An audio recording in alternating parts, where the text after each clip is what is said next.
श्रीमहामृत्युञ्जयस्तोत्रम् रुद्रं पशुपतिं स्थाणुं नीलकण्ठमुमापतिं नमामि शिरसा देवं किं नो मृत्युः करिष्यति। नीलकण्ठं कालमूर्तिं कालज्ञं कालनाशनं नमामि शिरसा देवं किं नो मृत्युः करिष्यति। नीलकण्ठं विरूपाक्षं निर्मलं निलयप्रदं नमामि शिरसा देवं किं नो मृत्युः करिष्यति। वामदेवं महादेवं लोकनाथं जगद्गुरुं नमामि शिरसा देवं किं नो मृत्युः करिष्यति। देवदेवं जगन्नाथं देवेशं वृषभध्वजं नमामि शिरसा देवं किं नो मृत्युः करिष्यति। गंगाधरं महादेवं सर्वाभरणभूषितं नमामि शिरसा देवं किं नो मृत्युः करिष्यति। त्र्यक्षं चतुर्भुजं शान्तं जटामुकुटधारिणं नमामि शिरसा देवं किं नो मृत्युः करिष्यति। भस्मोद्धूलितसर्वाङ्गं नागाभरणभूषितं नमामि शिरसा देवं किं नो मृत्युः करिष्यति।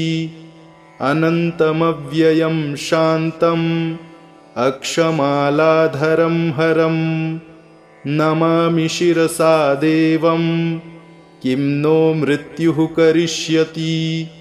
आनन्दं परमं नित्यं कैवल्यपददायिनं नमामि शिरसा देवं किं नो मृत्युः करिष्यति। अर्धनारीश्वरं देवं पार्वतीप्राणनायकं नमामि शिरसा देवं किं नो मृत्युः करिष्यति। प्रलयस्थितिकर्तार मादिकर्तारमीश्वरं नमामि शिरसा देवं किं नो मृत्युः करिष्यति। व्योमकेशं विरूपाक्षं चन्द्रार्धकृतशेखरं नमामि शिरसा देवं किं नो मृत्युः करिष्यति। गंगाधरं शशिधरं शङ्करं शूलपाणिनं नमामि शिरसा देवं किं नो मृत्युः करिष्यति। अनाथः परमानन्दं कैवल्यः पदगामिनं नमामि शिरसा देवं किं नो मृत्युः करिष्यति। स्वर्गापवर्गदातारं सृष्टिस्थित्यन्तकारिणं नमामि शिरसा देवं किं नो मृत्युः करिष्यति। कल्पायुर्देहि मे पुण्यं यावदायुररोगतां नमामि शिरसा देवं किं नो मृत्युः करिष्यति। शिवेशानां महादेवं वामदेवं सदाशिवं नमामि शिरसा देवं किं नो मृत्युः करिष्यति। उत्पत्तिस्थितिसंहार कर्तारमीश्वरं गुरुं नमामि शिरसा देवं किं नो मृत्युः करिष्यति। मार्कण्डेयकृतं स्तोत्रं यः पठेच्छिवसन्निधौ तस्य मृत्युभयं नास्ति नाग्निचौरभयं क्वचित्।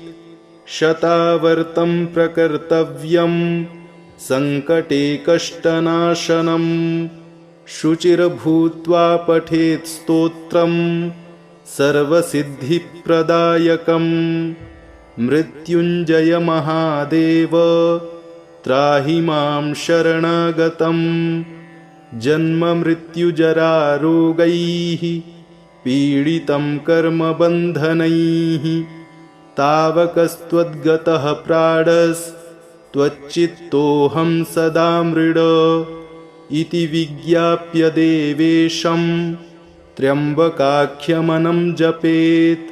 नमः शिवाय साम्बाय हरये परमात्मने प्रणतः क्लेशनाशाय योगिनां पतये नमः। रुद्रं पशुपतिं स्थाणुं नीलकण्ठमुमापतिं नमामि शिरसा देवं किं नो मृत्युः करिष्यति। नीलकण्ठं कालमूर्तिं कालज्ञं कालनाशनं नमामि शिरसा देवं किं नो मृत्युः करिष्यति। नीलकण्ठं विरूपाक्षं निर्मलं निलयप्रदं नमामि शिरसा देवं किं नो मृत्युः करिष्यति। वामदेवं महादेवं लोकनाथं जगद्गुरुं नमामि शिरसा देवं किं नो मृत्युः करिष्यति। देवदेवं जगन्नाथं देवेशं वृषभध्वजं नमामि शिरसा देवं किं नो मृत्युः करिष्यति। गंगाधरं महादेवं सर्वाभरणभूषितं नमामि शिरसा देवं किं नो मृत्युः करिष्यति। त्र्यक्षं चतुर्भुजं शान्तं जटामुकुटधारिणं नमामि शिरसा देवं किं नो मृत्युः करिष्यति। भस्मोद्धूलितसर्वाङ्गं नागाभरणभूषितं नमामि शिरसा देवं किं नो मृत्युः करिष्यति। अनन्तमव्ययं शान्तम् अक्षमालाधरं हरं नमामि शिरसा देवं किं नो मृत्युः करिष्यति। आनन्दं परमं नित्यं कैवल्यपददायिनं नमामि शिरसा देवं किं नो मृत्युः करिष्यति।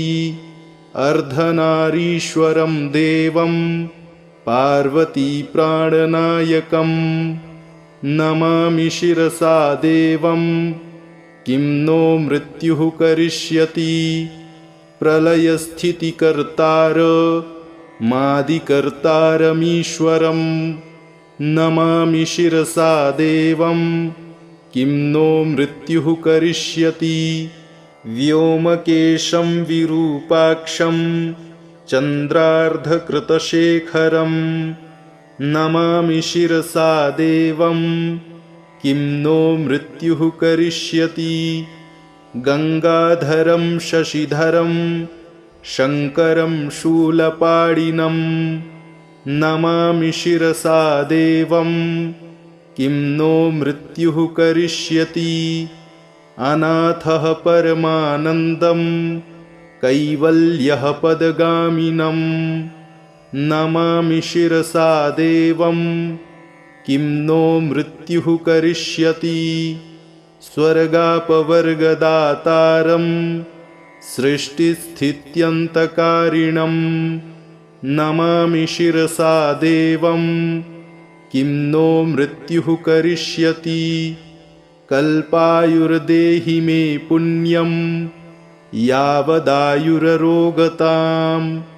नमामि शिरसा देवं किं नो मृत्युः करिष्यति। शिवेशानां महादेवं वामदेवं सदाशिवं नमामि शिरसा देवं किं नो मृत्युः करिष्यति। उत्पत्तिस्थितिसंहार कर्तारमीश्वरं गुरुं नमामि शिरसा देवं किं नो मृत्युः करिष्यति। मार्कण्डेयकृतं स्तोत्रं यः पठेच्छिवसन्निधौ तस्य मृत्युभयं नास्ति नाग्निचौरभयं क्वचित्। शतावर्तं प्रकर्तव्यं सङ्कटे कष्टनाशनं शुचिर्भूत्वा पठेत् स्तोत्रं सर्वसिद्धिप्रदायकं। मृत्युञ्जय महादेव त्राहि मां शरणागतं जन्ममृत्युजरारोगैः पीडितं कर्मबन्धनैः। तावकस्त्वद्गतः प्राणस्त्वच्चित्तोऽहं सदा मृड इति विज्ञाप्य देवेशं त्र्यम्बकाख्यमनं जपेत्। नमः शिवाय साम्बाय हरये परमात्मने प्रणतः क्लेशनाशाय योगिनां पतये नमः। रुद्रं पशुपतिं स्थाणुं नीलकण्ठमुमापतिं नमामि शिरसा देवं किं नो मृत्युः करिष्यति। नीलकण्ठं कालमूर्तिं कालज्ञं कालनाशनं नमामि शिरसा देवं किं नो मृत्युः करिष्यति। नीलकण्ठं विरूपाक्षं निर्मलं निलयप्रदं नमामि शिरसा देवं किं नो मृत्युः करिष्यति। वामदेवं महादेवं लोकनाथं जगद्गुरुं नमामि शिरसा देवं किं नो मृत्युः करिष्यति। देवदेवं जगन्नाथं देवेशं वृषभध्वजं नमामि शिरसा देवं किं नो मृत्युः करिष्यति। गंगाधरं महादेवं सर्वाभरणभूषितं नमामि शिरसा देवं किं नो मृत्युः करिष्यति। त्र्यक्षं चतुर्भुजं शान्तं जटामुकुटधारिणं नमामि शिरसा देवं किं नो मृत्युः करिष्यति। भस्मोद्धूलितसर्वाङ्गं नागाभरणभूषितं नमामि शिरसा देवं किं नो मृत्युः करिष्यति। अनन्तमव्ययं शान्तं अक्षमालाधरं हरं नमामि शिरसा देवं किं नो मृत्युः करिष्यति। आनन्दं परमं नित्यं कैवल्यपददायिनं नमामि शिरसा देवं किं नो मृत्युः करिष्यति। अर्धनारीश्वरं देवं पार्वतीप्राणनायकं नमामि शिरसा देवं किं नो मृत्युः करिष्यति। प्रलयस्थितिकर्तार मादिकर्तारमीश्वरं नमामि शिरसा देवं किं नो मृत्युः करिष्यति। व्योमकेशं विरूपाक्षं चन्द्रार्धकृतशेखरं नमामि शिरसा देवं किं नो मृत्युः करिष्यति।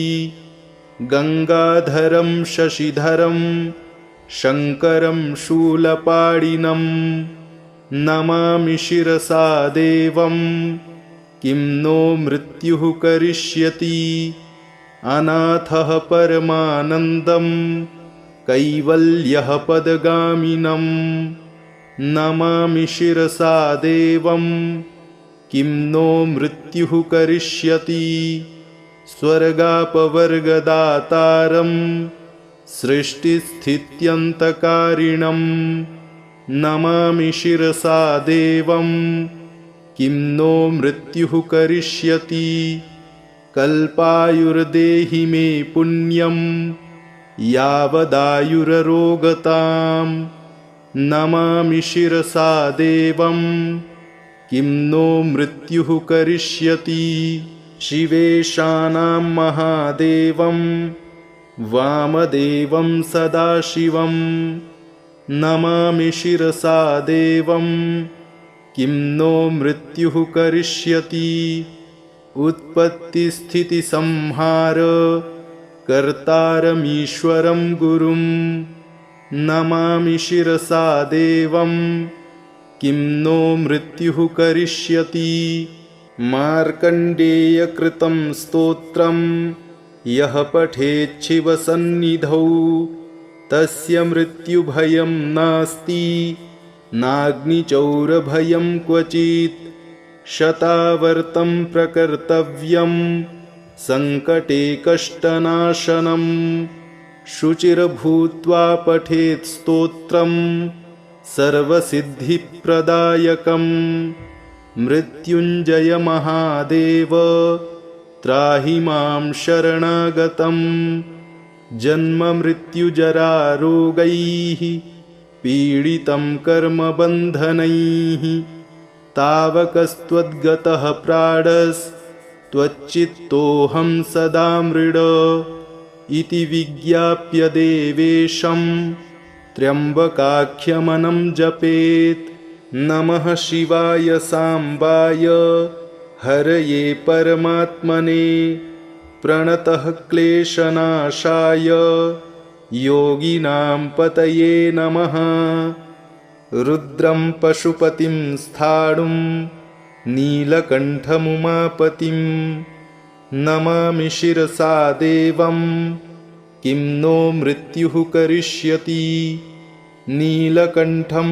कालमूर्तिं कालज्ञं कालनाशनं नमामि शिरसा देवं किं नो मृत्युः करिष्यति नीलकण्ठं विरूपाक्षं निर्मलं निलयप्रदं नमामि शिरसा देवं किं नो मृत्युः करिष्यति वामदेवं महादेवं लोकनाथं जगद्गुरुं नमामि शिरसा देवं किं नो मृत्युः करिष्यति देवदेवं जगन्नाथं देवेशं वृषभध्वजं नमामि शिरसा देवं किं नो मृत्युः करिष्यति गङ्गाधरं महादेवं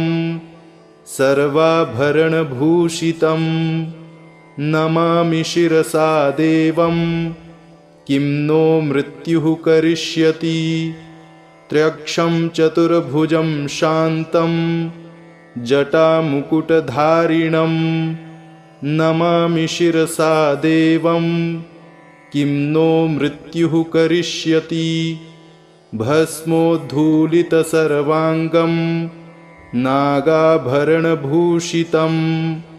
नमामि शिरसा देवं किं नो मृत्युः करिष्यति अनन्तमव्ययं शान्तम् अक्षमालाधरं हरं नमामि शिरसा देवं किं नो मृत्युः करिष्यति आनन्दं परमं नित्यं कैवल्यपददायिनं नमामि शिरसा देवं किं नो मृत्युः करिष्यति अर्धनारीश्वरं देवं पार्वतीप्राणनायकं नमामि शिरसा देवं किं नो मृत्युः करिष्यति प्रलयस्थितिकर्तार मादिकर्तारमीश्वरं नमामि शिरसा देवं किं नो मृत्युः करिष्यति व्योमकेशं विरूपाक्षं चन्द्रार्धकृतशेखरं नमामि शिरसा देवं किं नो मृत्युः करिष्यति। गंगाधरं शशिधरं शङ्करं शूलपाणिनं नमामि शिरसा देवं किं नो मृत्युः करिष्यति। अनाथः परमानन्दं कैवल्यः पदगामिनं नमामि शिरसा देवं किं नो मृत्युः करिष्यति। स्वर्गापवर्गदातारं सृष्टिस्थित्यन्तकारिणं नमामि शिरसा देवं किं नो मृत्युः करिष्यति। कल्पायुर्देहि मे पुण्यं यावदायुररोगतां नमामि शिरसा देवं किं नो मृत्युः करिष्यति। शिवेशानां महादेवं वामदेवं सदाशिवं नमामि शिरसा देवं किं नो मृत्युः करिष्यति।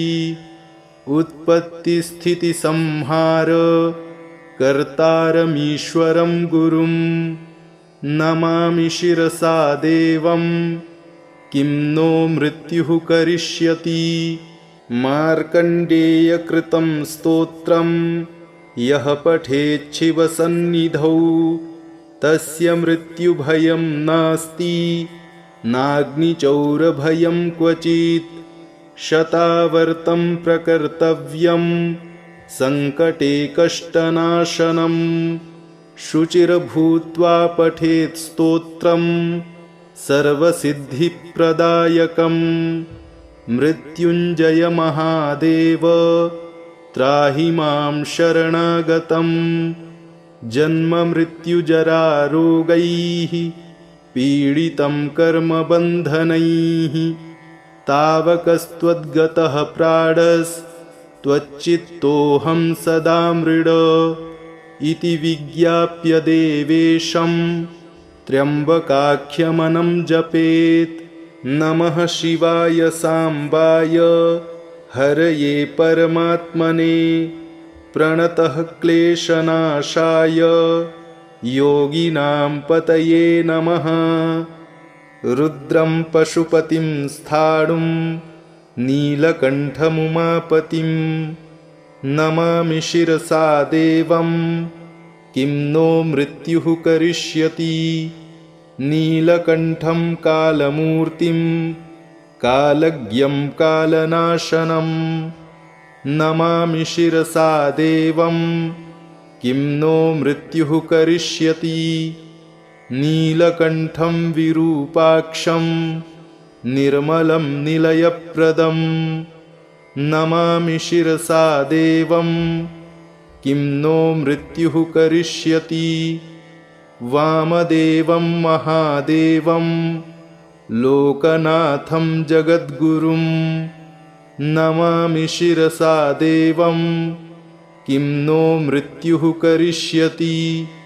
देवदेवं जगन्नाथं देवेशं वृषभध्वजं नमामि शिरसा देवं किं नो मृत्युः करिष्यति।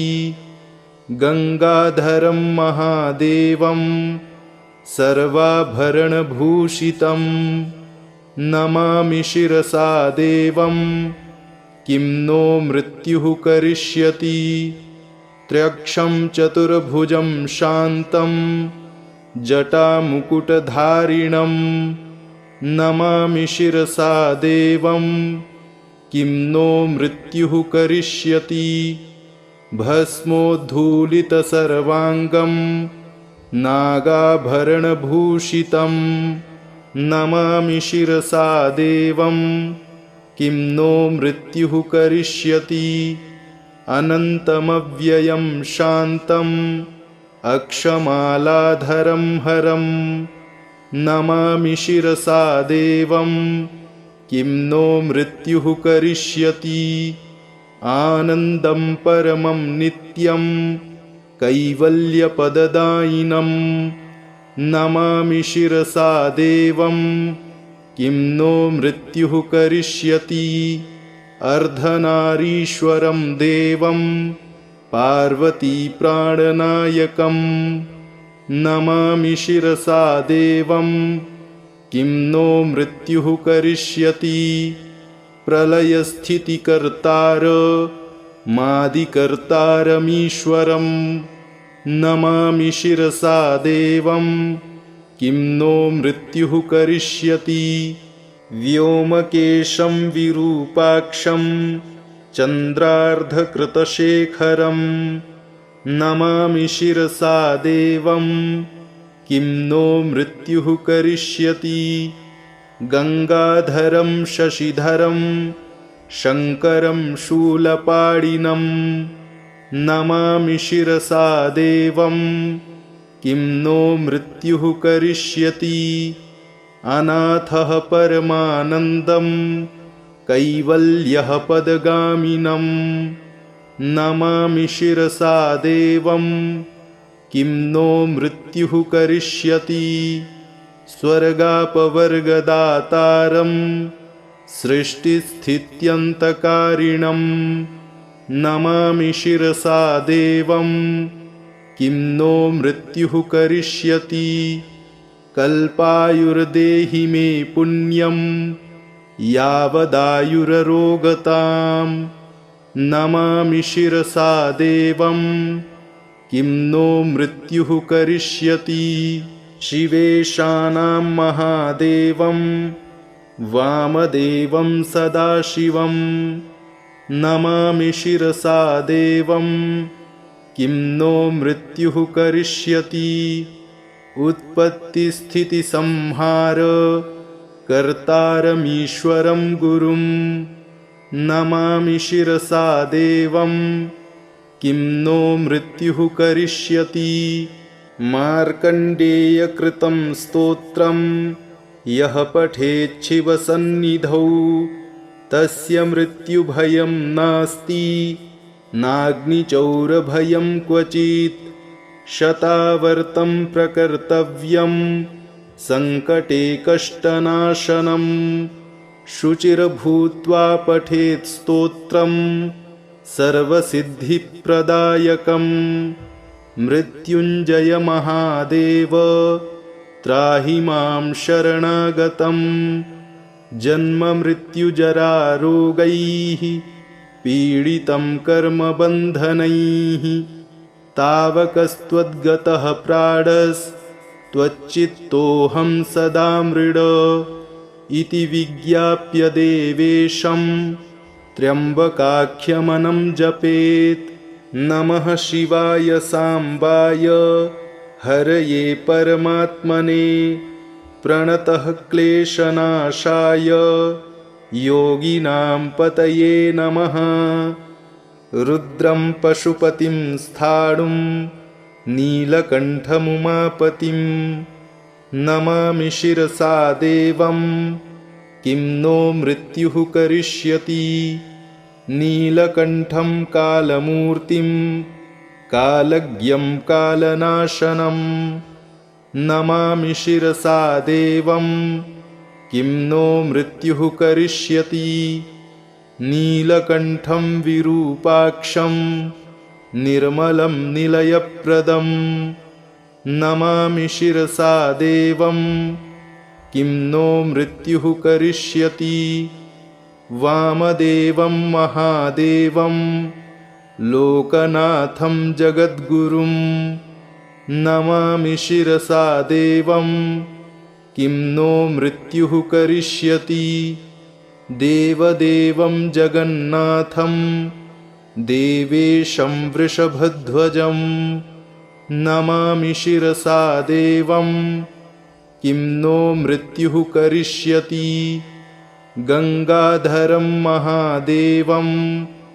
सर्वाभरणभूषितं नमामि शिरसा देवं किं नो मृत्युः करिष्यति त्र्यक्षं चतुर्भुजं शान्तं जटामुकुटधारिणं नमामि शिरसा देवं किं नो मृत्युः करिष्यति भस्मोद्धूलितसर्वाङ्गं नागाभरणभूषितं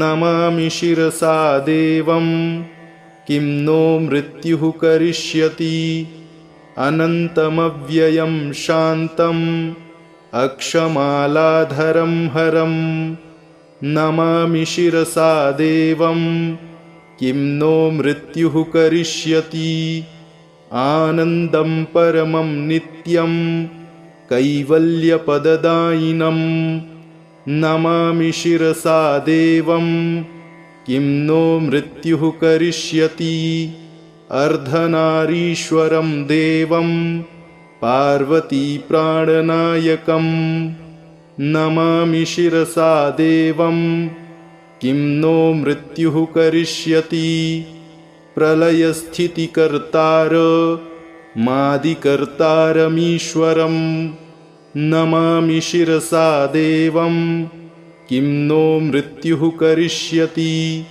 व्योमकेशं विरूपाक्षं चन्द्रार्धकृतशेखरं नमामि शिरसा देवं किं नो मृत्युः करिष्यति गंगाधरं शशिधरं शङ्करं शूलपाणिनं नमामि शिरसा देवं किं नो मृत्युः करिष्यति अनाथः परमानन्दं कैवल्यः पदगामिनं नमामि शिरसा देवं किं नो मृत्युः करिष्यति स्वर्गापवर्गदातारं सृष्टिस्थित्यन्तकारिणं नमामि शिरसा देवं किं नो मृत्युः करिष्यति कल्पायुर्देहि मे पुण्यं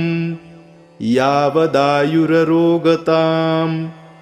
नमामि शिरसा देवं किं नो मृत्युः करिष्यति शिवेशानां महादेवं वामदेवं सदाशिवं नमामि शिरसा देवं किं नो मृत्युः करिष्यति उत्पत्तिस्थितिसंहार कर्तारमीश्वरं गुरुं नमामि शिरसा देवं किं नो मृत्युः करिष्यति मार्कण्डेयकृतं स्तोत्रं यः पठेच्छिवसन्निधौ तस्य मृत्युभयं नास्ति नाग्निचौरभयं क्वचित् शतावर्तं प्रकर्तव्यं सङ्कटे कष्टनाशनं शुचिर्भूत्वा पठेत् स्तोत्रं सर्वसिद्धिप्रदायकं मृत्युञ्जय महादेव त्राहि मां शरणागतं जन्ममृत्युजरारोगैः पीडितं कर्मबन्धनैः तावकस्त्वद्गतः प्राणस्त्वच्चित्तोऽहं सदा मृड इति विज्ञाप्य देवेशं त्र्यम्बकाख्यमनं जपेत् नमः शिवाय साम्बाय हरये परमात्मने प्रणतः क्लेशनाशाय योगिनां पतये नमः रुद्रं पशुपतिं स्थाणुं नीलकण्ठमुमापतिं नमामि शिरसा देवं किं नो मृत्युः करिष्यति नीलकण्ठं कालमूर्तिं कालज्ञं कालनाशनं नमामि शिरसा देवं किं नो मृत्युः करिष्यति नीलकण्ठं विरूपाक्षं निर्मलं निलयप्रदं नमामि शिरसा देवं किं नो मृत्युः करिष्यति वामदेवं महादेवं लोकनाथं जगद्गुरुं नमामि शिरसा देवं किं नो मृत्युः करिष्यति देवदेवं जगन्नाथं देवेशं वृषभध्वजं नमामि शिरसा देवं किं नो मृत्युः करिष्यति गंगाधरं महादेवं सर्वाभरणभूषितं नमामि शिरसा देवं किं नो मृत्युः करिष्यति त्र्यक्षं चतुर्भुजं शान्तं जटामुकुटधारिणं नमामि शिरसा देवं किं नो मृत्युः करिष्यति भस्मोद्धूलितसर्वाङ्गं नागाभरणभूषितं नमामि शिरसा देवं किं नो मृत्युः करिष्यति अनन्तमव्ययं शान्तम् अक्षमालाधरं हरं नमामि शिरसा देवं किं नो मृत्युः करिष्यति आनन्दं परमं नित्यं कैवल्यपददायिनं नमामि शिरसा देवं किं नो मृत्युः करिष्यति अर्धनारीश्वरं देवं पार्वतीप्राणनायकं नमामि शिरसा देवं किं नो मृत्युः करिष्यति प्रलयस्थितिकर्तार मादिकर्तारमीश्वरं नमामि शिरसा देवं किं नो मृत्युः करिष्यति व्योमकेशं विरूपाक्षं चन्द्रार्धकृतशेखरं नमामि शिरसा देवं किं नो मृत्युः करिष्यति गंगाधरं शशिधरं शङ्करं शूलपाणिनं नमामि शिरसा देवं किं नो मृत्युः करिष्यति अनाथः परमानन्दं कैवल्यः पदगामिनं नमामि शिरसा देवं किं नो मृत्युः करिष्यति स्वर्गापवर्गदातारं सृष्टिस्थित्यन्तकारिणं नमामि शिरसा देवं किं नो मृत्युः करिष्यति कल्पायुर्देहि मे पुण्यं यावदायुररोगतां नमामि शिरसा देवं किं नो मृत्युः करिष्यति शिवेशानां महादेवं वामदेवं सदाशिवं नमामि शिरसा देवं किं नो मृत्युः करिष्यति उत्पत्तिस्थितिसंहार कर्तारमीश्वरं गुरुं नमामि शिरसा देवं किं नो मृत्युः करिष्यति मार्कण्डेयकृतं स्तोत्रं यः पठेच्छिवसन्निधौ तस्य मृत्युभयं नास्ति नाग्निचौरभयं क्वचित् शतावर्तं प्रकर्तव्यं सङ्कटे कष्टनाशनं शुचिर्भूत्वा पठेत् स्तोत्रं